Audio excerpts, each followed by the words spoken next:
Hello, everyone. Thank you for joining. Today, I'm going to be talking and interviewing with Yuki. So she's going to be sharing her life story with us. Hi, my name is Yuki. I'm from Japan, Tokyo. So what brings you here to Australia because you came here and you studied, didn't you? And you've done quite a lot. You've done kinesiology, you've done naturopathy, you studied like business.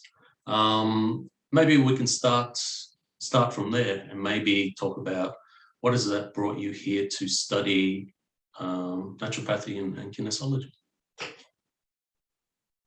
What did you want to study then? Before I came to Australia, I was in London to study homeopathy. Mm-hmm. Yeah. Okay, because of the I had an eating disorder since I was 20.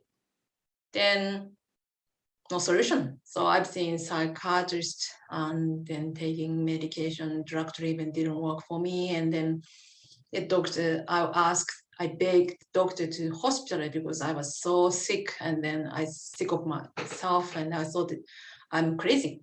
But the doctor said, "Are you not that crazy enough or something?" And then they rejected me. Then I looking for some counselor and other best solution for me, but nothing. But finally I found some counselor who experienced eating disorder before. Then she recovered, she overcome it, and then she started counseling. Then finally I reached her. Then I asked her what she doing, and then she tried many therapies. Then she found that homeopathy is great for everything or something. Then at that time I was living with parents and then nothing to do, and then I feel just nothing. I wanted not hope about my life. Then my counselor suggested me to go to London to study homeopathy because she was in London before. Then England homeopathy is quite popular. They're having a university or something, so I went to London. Okay, so actually you started off London before coming here. So you studied homeopathy, and that's been relating to eating disorders because you mentioned before that perhaps the medical model of psychiatry and medications, the usual sort of treatments with eating disorder, but through your counsellor, you found another sort of way, perhaps talking about it. And then, so what made you interested in doing homeopathy apart from your experience with eating disorders? What drew you to? Because that's just I wanted to leave Japan. Oh, so if it was really going to London itself, to leave to like Japan, and then what was your experience there of living in London? Did you enjoy it? There is some Japanese community there, then Japanese food, grocery, and then my school is half Japanese, and the teachers just British people and Indian homeopath. Mm-hmm. The life in London is not too bad. Mm-hmm. And then what happened after that? So how long did you spend there, and did you go back to Japan after that, or then? I was in London for 2 years. Then I have lots of experience. I studied. The study was quite good. And then I have stuck in Japanese society. I hate it. Very sometimes it's too closed, and then lots of pressure for study, and also even I got a job. I have lots of pressure from the peers and boss, and always punctual, always they organized and very. I can manage, and I always deal with very good everything, but. So you're looking for something different rather than the order and the structure that was sort of created, because you said that was probably too much pressure for you, and as a reason to leave sort of Japan to go to London and study. Did you find that when you came back, it was those restrictions and that was still there? And what did you do then? No, I realized that wherever I stay or I live, this is me. So if I can't feel relaxed wherever I live or I stay, I can't know where I can relax. Okay, so that's why this is more myself. More yourself. Yeah. Okay. So did you find that when you were in London, that like after you left Japan, that you realized, oh, it's still with me, because you mentioned about your eating disorder, etc. Was it? It take a while for me to realize it. When did you realize that? Was it? Don't know. Maybe recently. Just recently, okay. So maybe just explain then, why did you come to Australia? Did you want to study English? When I was in London, I stay with Japanese friends, no local friends. I had an English class, but very limited. So my English is very limited, and I can't argue with the ex-boyfriend, or I couldn't say anything what I want. So this is quite frustrating. And also, that's why it made me to study English more properly. And also, I met naturopath in London. She'd use lots of crystals and herbs, homeopathy, and then many things she used. Then I heard, wow, she uses everything. And then she does a crystal cleansing or using cards, and naturopath is very, this is what I want. So why did it make that was something you want? Was it something experiencing from her? Did it make you feel? I went to her workshop, and then we did a card reading, crystals, and then how to use a herb, or then she looked like a very she's Japanese, but she looked like a very exotic look, and then I want to be like her. Then first time I knew the occupation, this practitioner called naturopath.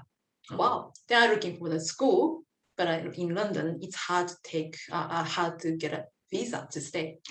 There's not much proper school to get visa. So I need the school provide student accept international student. Then my English is very bad, and then no school. That's why I decided to come back to Japan. Then my passport is expired or whatever. I didn't come back. Then I stayed a while, but still I wanted to change my life. Then I went to Machu Picchu, and then. So maybe talk about that, Machu Picchu. Why did you go there? What drew you to go into Peru? Because this is I've seen like a kind of shaman. In Japan. But she's from Taiwan or something. Then she's kind of psychic, and she said my spirit guide is coming from Machu Picchu or something.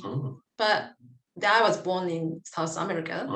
That's why I always love some South American, stuff like that. Then I loved the South American Spanish. My uncle is still living.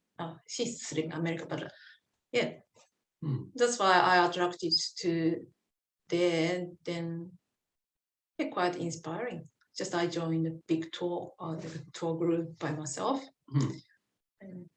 Okay, so you had that connection. So whereabouts were you born in South America? I was born in Venezuela. And then you lived for how long? 2 or 3 before kindergarten. Before kindergarten, yeah. And then you mentioned then you had to go back and then adjust to Japanese society and trying to find new friends and I remember. I didn't know how to behave Japanese kids. Even I didn't know how to greet the people. Japanese people greet like konnichiwa, ohayou gozaimasu. I didn't know when I was kids because no one teach me. So I just stay in a house with nanny or something, and she speaks Spanish. We have no idea how to speak Japanese, how to behave as a Japanese kid. But my brother, older brother, and me went to same kindergarten, but me and my brother always like a mute, can't talk. Yeah. So obviously it was taking a while to adjust, and then so anything you can think of about that sort of time, kind of like in your childhood, was there anything that comes to your mind that was any difficulties or things you liked, or Well, so many things happening when I was childhood. Like my parents is not get along with each other, and then especially my father is very violent, always violent, and then when I out and come home, the door is missing, or always something. Then that's why I can't brought my friend to my house, because my father always hitting my brother or arguing and yelling at my mother, or always something. But I'm the girl, that's why I didn't get any physical abuse or anything like that. But my father more hitting my brothers. Yeah, so you've experienced quite a lot in your time, and within your family, and obviously that had a great impact on your life and what you wanted to do. And so you mentioned also, apart from what was happening in your family, and obviously being born in Venezuela, then moving back to Japan, and then the dynamics in your family. So when did you start having feelings that some things were different, or your feelings like a change? Because you mentioned about your eating disorder, and you've mentioned about your counselor, and then meeting like a shaman. So maybe just if you want to kind of talk about when this started really happening for you, those changes.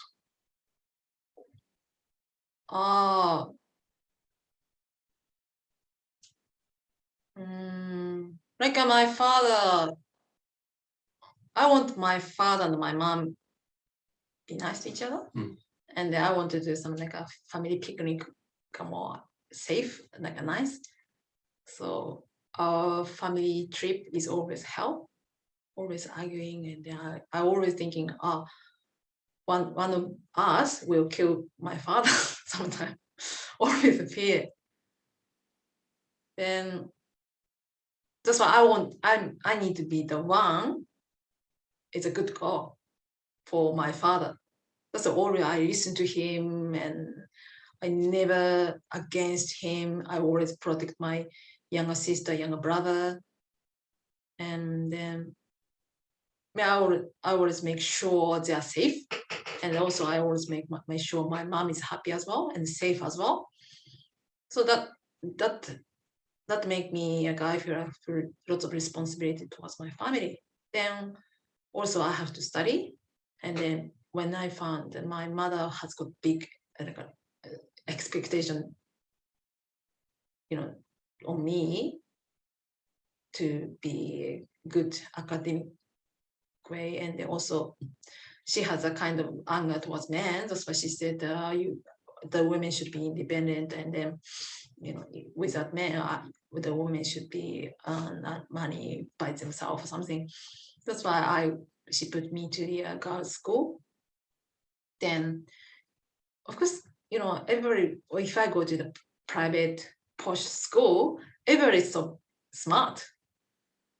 I was just, come from nowhere, like no posh or no good education, just a little bit better than other kids. That's why I just passed the test and I joined this course, but at this school. Then everybody's so smart, and then having come from rich family, and then I feel like so inferior. But I have to behave same as them. That's why I try to be same as them. But it's quite hard for me. So then sometimes I had a bad day at school. When I get home, I want to talk. My mother always said, busy. Please talk to me later, or just do it later. I never have time with my mom to talk about it. Just I have to keep in mind. Even, there always something happen when I get home. Yeah. Once my brother attempted suicide, but my parents behave like nothing happened. But we already noticed, but they never told me what's happened. Then my brother was seeing psychiatrist or something. We then did a family counseling or something, but my mother never told me what's going on. But we knew it. Then my brother become the hikikomori, and he didn't go. He quit high school and he just stayed home all day. Or I don't know what he was doing. Just stay at home. Then, but he did. Eventually, he went to the university, and then he studied law, and then he's quite smart. But just he didn't get well with my father, and he got bullied at school because of him. Because my father, boys should be short hair or something. But kids teasing him about your bald or something. But he's got hair, but just a bit shorter than other kids. But he's got bullied because he's a very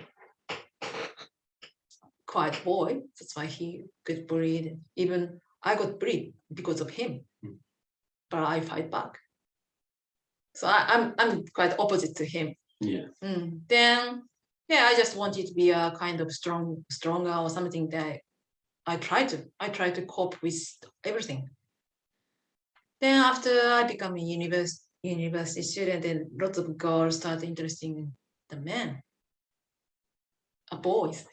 Then I was one in a girls' school, like a more boy, and lots of girls admire me because I'm like a boy, like a man. Against the bully, or never fight people, just always protect others, and then protect my brother and sister. So were you putting others before you, or was that not showing your real self? Is that what really? Because you're talking about expectations, what's happening in your family, going to girls to like private school, and maybe having expectations. So it sounds like you're doing really well there, and then maybe protecting others. But no one was looking after you. So when did it sort of start developing that there was this other sort of part of you that wanted to be different or get away from that? But actually, lots of people looking after me, and then quite good people around. Just I didn't want to receive this love from others because I have a fear of rejection. So if I accept this compliments or something, if I keep their expectation, they will leave from me. So this is my biggest fear. That's why I don't take it. Just leave me alone like this. Yeah. And when did that really start happening? Was that from earlier on, or just that fear of rejection? Fear of rejection. It's like since I was a kid. Okay. So did you start noticing it was coming out more as you went to university, or what created that change? Because it seems before that you're quite successful, doing quite well. Yeah, I've been successful for a long time, even at the university or when I get a job. Just the eating disorder came up as my coping strategy. As a coping strategy for what? Stress down. Stress, was it? Yeah. Calm down my stress, and then if I didn't have eating disorder, I get crazy. Maybe I kill myself. So if I have an eating disorder, I can manage my day. Even my boss said something but I have eating disorder. That's why no problem. Okay, so it started off as a positive to help you with your stress. So I wanted to stop. You wanted to stop, yeah. Yeah, when I started eating disorder when I was 20, I was working at the Shibuya, the bakery shop, very, very busy one. And then after I finish the shop, we usually have leftovers. Then we can get a cake or bread or, Japanese nice pastry. And then, massive, then catching train to come home. And of course, people love it. But, people fed up with this huge amount of the, fatty sweet cakes. And then, but when I got home, no dinner.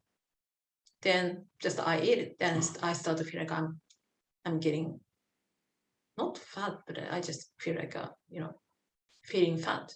Then, because you're eating that after a long day, sort of, and not having proper dinner or something like that. So then also my mom said that if I keep this lifestyle, I'm gonna get fat or something. My mom said. Then I feel like I start feeling fear of getting fat. Actually, I was not fat, just a bit.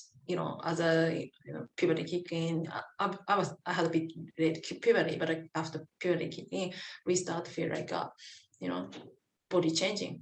Especially to me, like I play sports, then I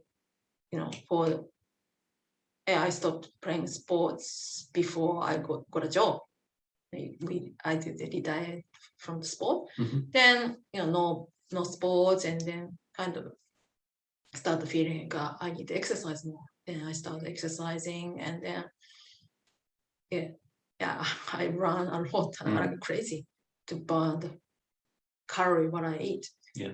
Then do part-time job. Then I start working in the morning. I do the toilet cleaning in the morning, and then go to the lecture, and then play tennis, and then at night I do the part-time job.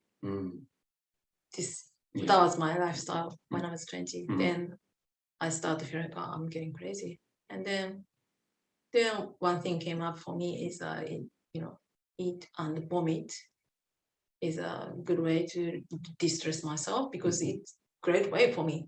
Eat a lot because then feel good. Then if I keep it, I'm gonna get fat, right? That's why I just vomit and then keep slim.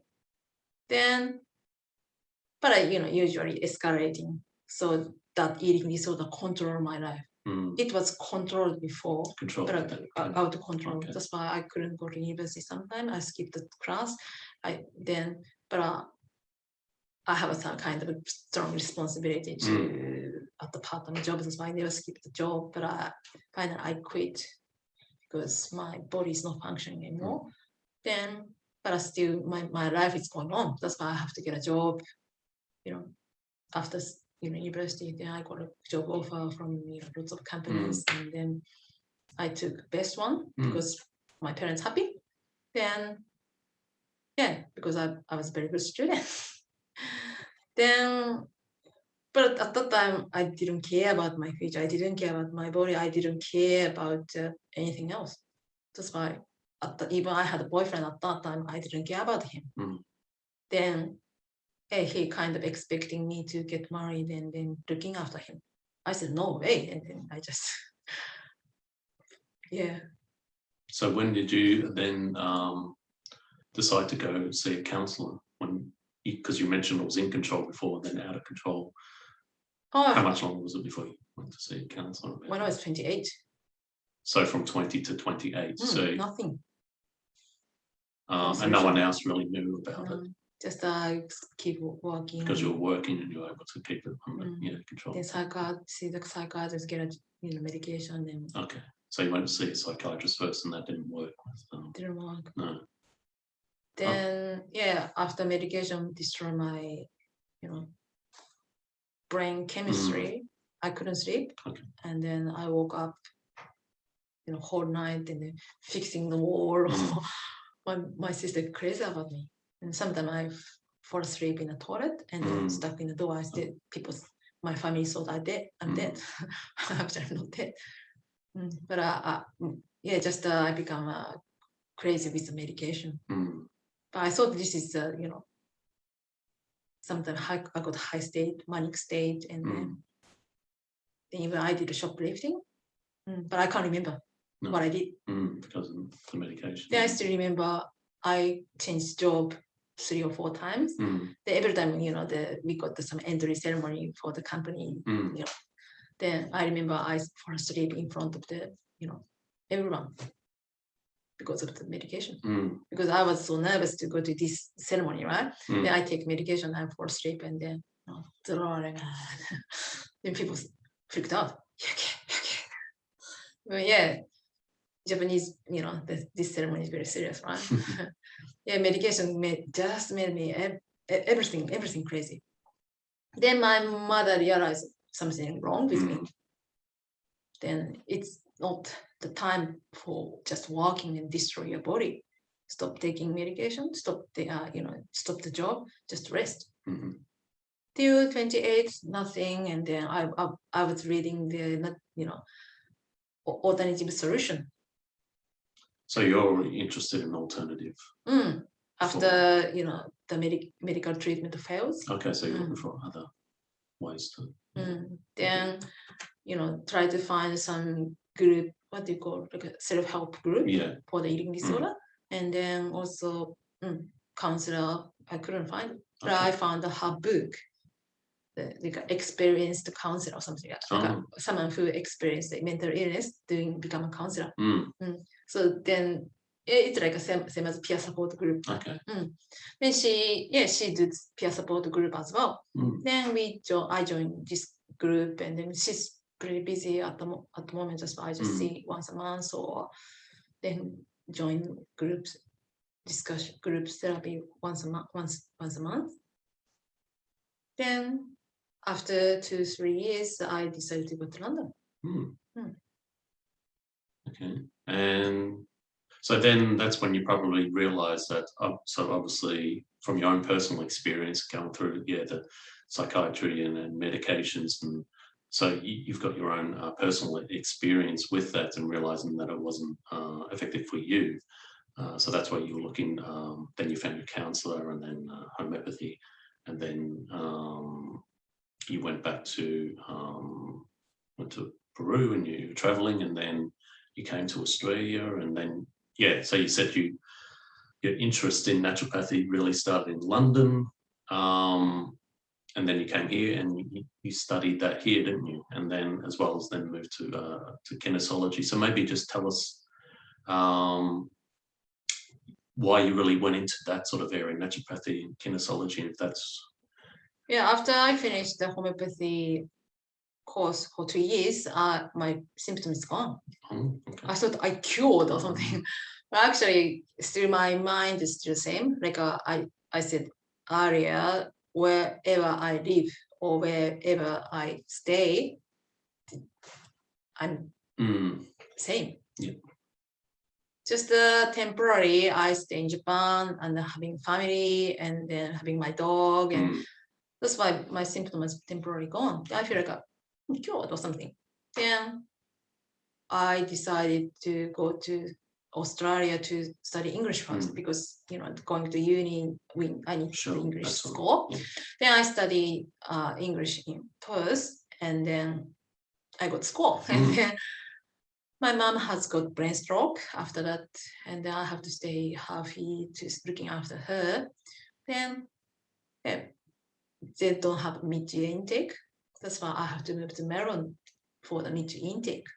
Then I start endeavor from July, mid-year intake. Then I start naturopathy course, but at that time I have no problem with my eating. Then I live on my own and then study, but study was very hard. Then stress, massive stress. And then last year, the naturopathy course, I started clinical practice, like wearing this kind of clinic coat, and then I have to talk to the client, I have to take the booking and phone call. That was massive stress for me. At that time I had a bad relationship, and then I just feel so alone, and then I can't speak English properly, no Japanese friends, no family, just feeling so lonely. They're so stressed. But lots of people have tried to help me, but this is the only thing I have to study, right? Then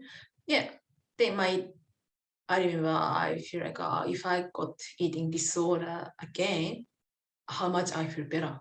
Then I tried. Then I feel so much better again. Then back to the. So how many years had that been from when you stopped until it came back again? I think 5 years or so. Wow, yeah. So I was still waiting for, because maybe it was the stressful situation, feeling that loneliness and. But still, my mentality of eating disorder never gone. Yeah. Perfectionist. I have to be, certain way to eat, or never gone. So did you go back to the same kind of rituals that you had before? Yeah. And so temporarily it worked again, but then did it now start to become uncontrollable again? Yeah. Or, Then my body weight becomes 38 or 9. Then my mom was so worried about me. Yeah, and then my mom came to Australia to see me because something wrong with me. Yeah, the 8 years old, my niece came to see me as well. Yeah, but I was hiding. Yeah, okay. And then, but my mom said, "You're too scared." Yeah, but so your mom always knew. To me, I need it. Yeah. Then after I finished my naturopathy course, and then I decided to broke up my ex-boyfriend. Then he's got kids, and then I realized he never make me number one. Then just I wanted to beg him I need a visa to stay. Please marry me. And he said no. That's it. And then what did you do then? What did you study? Then after that I found the beauty therapy is quite good, because I found relaxation is very important. Putting makeup on, I feel better, and also having relaxation massage, I feel better, and then remedy of how more work well. That's why I want to combine natural medicine with this kind of relaxation treatment. That's why I learned head massage or relaxation massage, and also facial treatment and facial massage. So that was very good experience for me. Then I realized how much I get old, because when I was in beauty school, I was 40 at TAFE. And then most students are younger than me, far younger than me. And then, but still I look younger than my age. But I realized how much I get old, and how much the being skinny is not look great. Then I realized I have no stress. I should stop. Then I stopped. Then I met Jason. And he was, it was interesting. He was working in Box Hill, and I was studying Box Hill, but different campus. We never met, But afterwards, we met each other. Oh, you're Box Hill, I'm Box Hill, and I was different campus.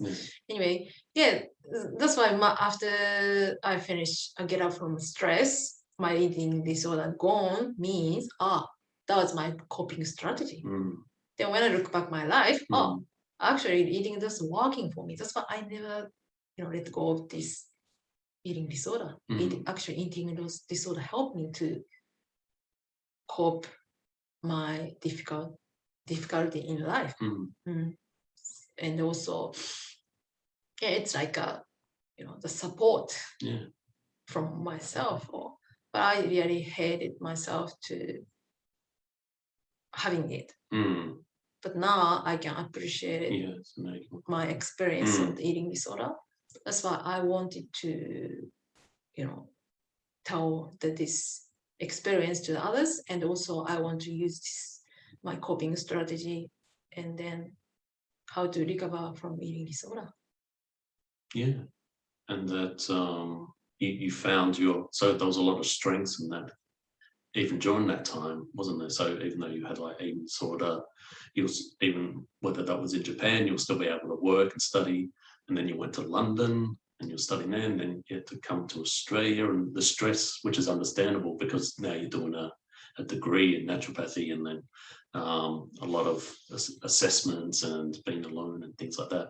So that supported you during that sort of time until you kind of like realize maybe that's it's not working anymore. That's you're finding now. It seems like you're really finding your passion and understanding and kind of putting it together what you want to tell others, like you're saying. That's why you're speaking now, isn't it? And you want to share your story with others, to give hope that the long sort of, I guess, because when you're in it, you probably didn't understand where it was going to take you or why you probably had it. But what about now? How do your thoughts about it now, about your life sort of experiences and where you are now?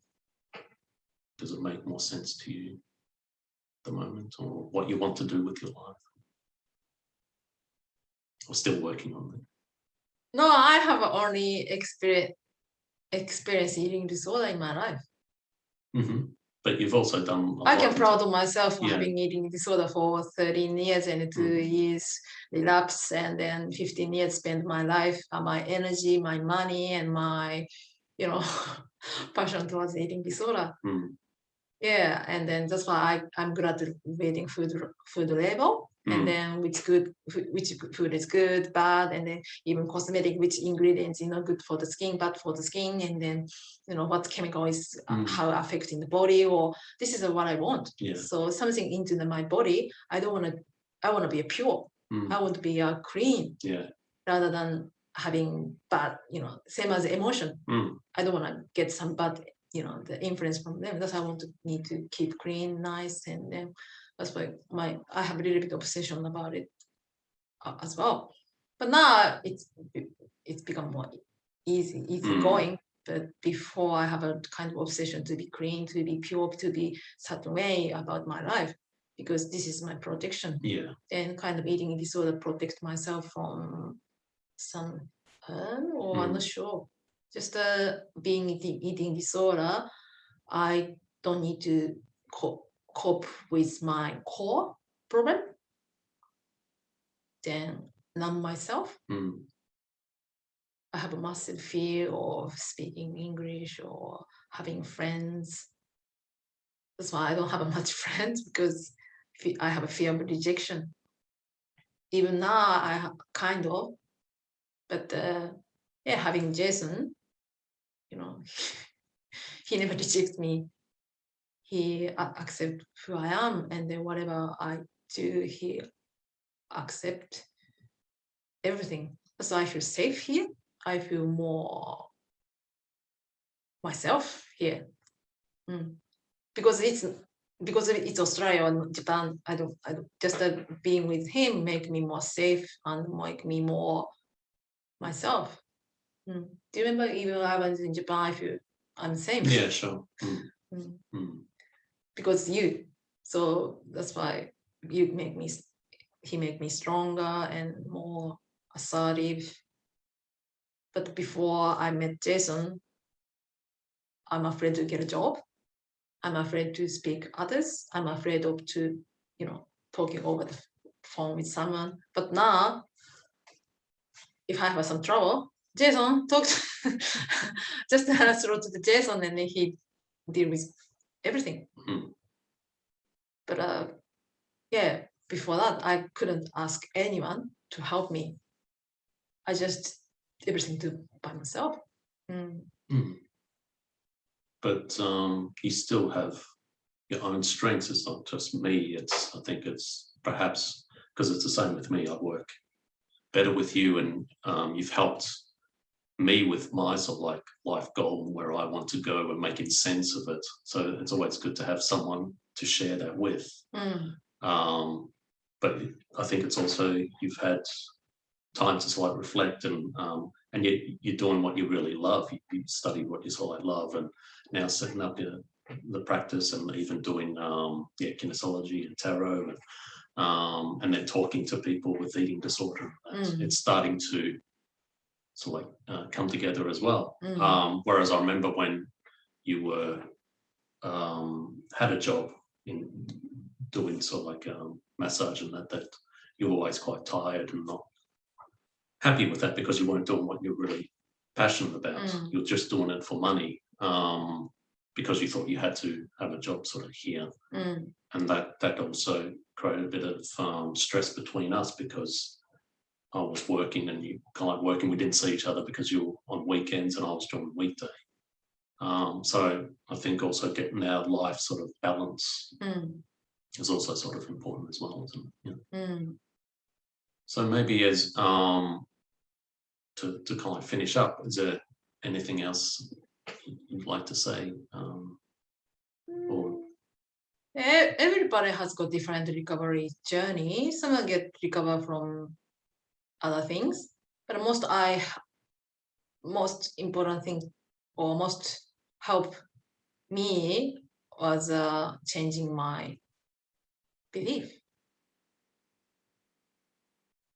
I have a strong belief from past to manage my life, but kind of I was looking up my life only the ground, only this very sort of narrow stuff. But I learned from spiritual teaching from my shaman doctor.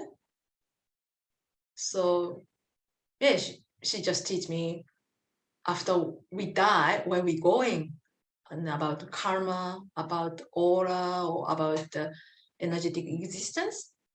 And then I got some insight or some view from seed above rather than from the below.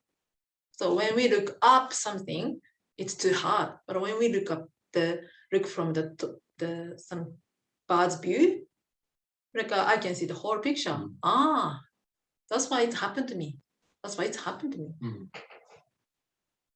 That's why I kind of changed my thought and the belief, and then I become more easygoing, and then I start valuing my life. I trust myself. I believe in myself. Especially I have a strong anger towards my parents. Why you made me? Why I have to live with them? Because they made me, without them, I can't be here. But I couldn't appreciate why your mom, give it birth. I hate it. Why you give me birth? I wish I was not here. I was so angry to my mom. That was very, bad attitude, right? But that was my anger. I couldn't express it, but I finally expressed. But I read about the book. Some doctors said that usually kids choose parents. So while we are born, before we born, we are in heaven and they're looking at the ground, and then this mother is cute, this father is I want this family, and then go to go choose these parents. Then I was thinking, why I choose my parents? I was born in Venezuela, and I wanted Japanese parents. Japanese are so nice, and the Japanese are so, good people, right? That's why I choose my Japanese parents. And then that's why my father never drunk or never, do gambling or never, play with, do the prostitute. Even he lived in overseas, he didn't. No, he actually was a good businessman. Yeah, and then he has a good businessman. He's very loyal to the family. Just that he has a bad childhood. That's why he doesn't know how to express a feeling towards my mom, towards us. Then just an anger burst. But now I understand. But before that, I didn't understand. But my mom is always pity. Very pity. She doesn't know what to do. She doesn't know no opinion. No, she's like a slave. Then she always, then nagging about me. She's kind of pity. Very pathetic to me. But, now I see. But yeah, then that's why I wanted to help her. I want her happy. So this is my understanding. And that's why I choose these parents. Then that's why I have some, kind of anger and obsession to the mother to be happy or father to be happy. But I found they have own life. So I have to, separate my life and my parents' life. So this is they have some learning. They have some, the things to learn in their life. This is not mine.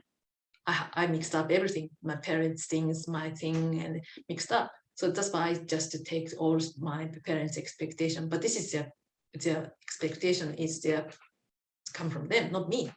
So I should live my life. What you're doing now. Yeah, that's why I separate my my problem from my parents, and parents' problem, my problem. That's why I have to solve my problem by myself. I have to face my things on my own. Okay, good. Well, thank you for sharing that, and thank you for sharing your story with us. And it's been great interviewing you, and I hope others out there learn from Yuki's story. Thank you very much for listening. Thank you. Bye. Please subscribe our YouTube channel and then share your story, please. Yeah. Bye. Talk to you soon. Bye.